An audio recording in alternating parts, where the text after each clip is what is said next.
Welcome to Movie Explained in English. October 30th, 1969, two young kids are riding their bicycles in the woods of North Carolina when they come across a dead body. Terrified, they immediately call for help. Shortly after, two cops arrive and start investigating the crime scene. One of them notes that the deceased is Chase Andrews, the son of a wealthy businessman.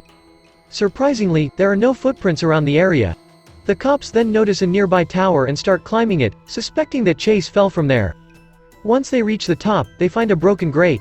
This divides both of them. The first cop believes that Chase was pushed and killed, while the other thinks it was an accident. In the next scene, the autopsy report of the corpse is out. It reveals that Chase indeed died of the fall impact, but something didn't quite add up. Based on his injuries, he should have been found facing downwards, but it was upwards. Hearing this, the cops immediately deduce that it's a murder. However, they don't have any evidence, not even fingerprints. Luckily, the doctor knows where to start. He gives them a tiny red fabric which he found on Chase's corpse. Later, as the cops are hanging out in a bar, they hear some people discussing the recent murder case. All of them think that a local girl named Kya Clark is the murderer, as she had a bad history with Chase. With this information, the cops head towards Kya's house. It is a small house located near a swamp. They look around and find a collection of shells and books. They also get their hands on a red cap, possibly the same cloth whose fiber was found on Chase's corpse. Meanwhile, Kya can be seen hiding from them in the woods. At an opportune time, she tries running away, but the cops eventually catch up to her. They question her why she was running, but Kya doesn't speak a word. Hence, she is taken into custody. Later, we see her locked up in a cell. A local lawyer, Tom Milton, shows up and inquires if she would be interested in his services.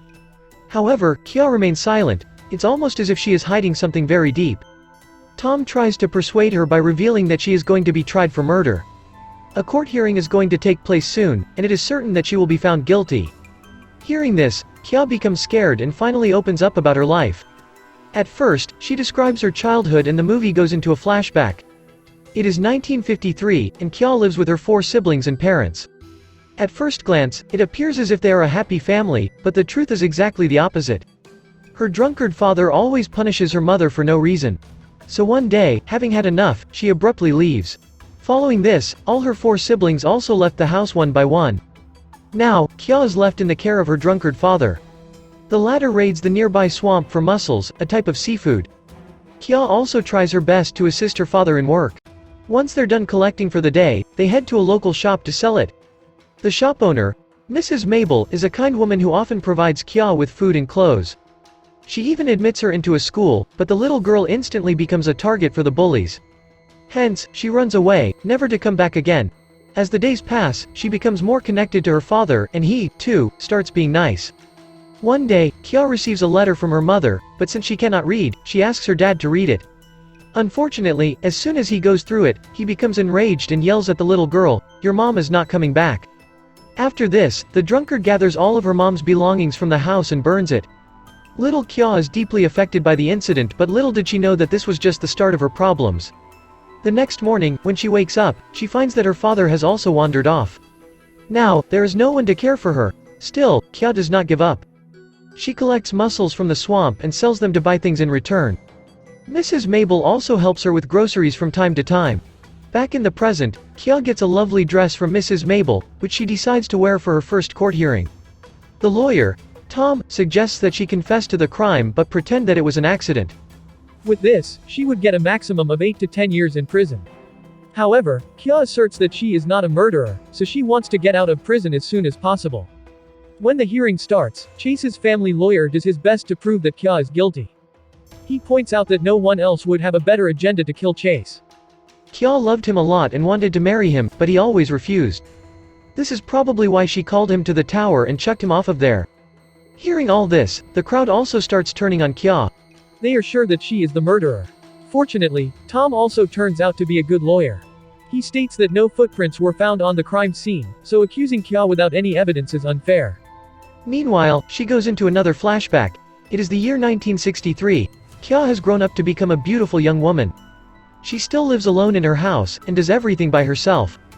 Kya has also developed a keen interest in nature, so whenever she's free, she simply roams around the woods and enjoys the tranquility. One day, however, someone leaves a beautiful feather for her. The next day, she receives another one. By the end of the week, Kya has received several of these feathers and also letters. Then, one evening, a guy named Tate Walker approaches her and reveals that he is the one who has been sending those presents. He inquires if she read the letters, and in a sad voice, Kya replies, "I can't read." Thankfully, Tate is a nice guy who is always ready to help. He starts giving Kya lessons on how to read and write. For the first few days, they meet in the woods and practice writing. Then, when Kya becomes comfortable enough, she takes Tate home and asks him to teach whatever he can. Slowly but steadily, the smile on Kya's face returns, and the bond between the two deepens. In the next scene, we get to know that Tate is an ambitious student who wants to get admitted to a top university. He has applied to a few and is awaiting results. One day, he asks Kya if she would like to go to the city with him, but she declines. Kya, who has spent all her life in the swamp, thinks that she doesn't belong in the city. Tate knows that she is not going to change her mind, so he gives up. Some months pass by and the two have now become a couple. They often make out in the woods or go for a walk. One day, things get so romantic between them, that they almost end up having intercourse. However, at the last second, Tate backs out, saying he doesn't want to harm her in any way. He fears impregnating her. The following day, Tate finally hears the news that he had been longing for. He is accepted into Dartmouth, his dream college. He immediately goes to share the good news with Kya, but instead of being happy, she becomes upset. It turns out she doesn't want him to leave. Tate mentions that he wants to do something with his life, and that going to Dartmouth is a once-in-lifetime opportunity for him. However, Kya, who has never studied at school, thinks that it is a waste of time and money.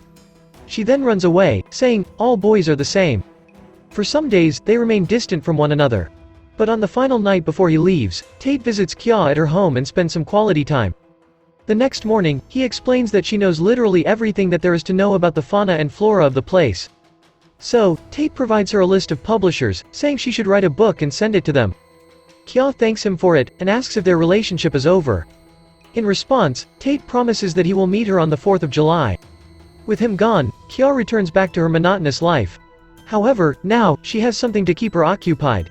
As suggested by Tate, she has started writing books about the animals and plants of the region. A few months pass by and it's finally the 4th of July. Kya arrives at the beach early in the morning to welcome Tate back.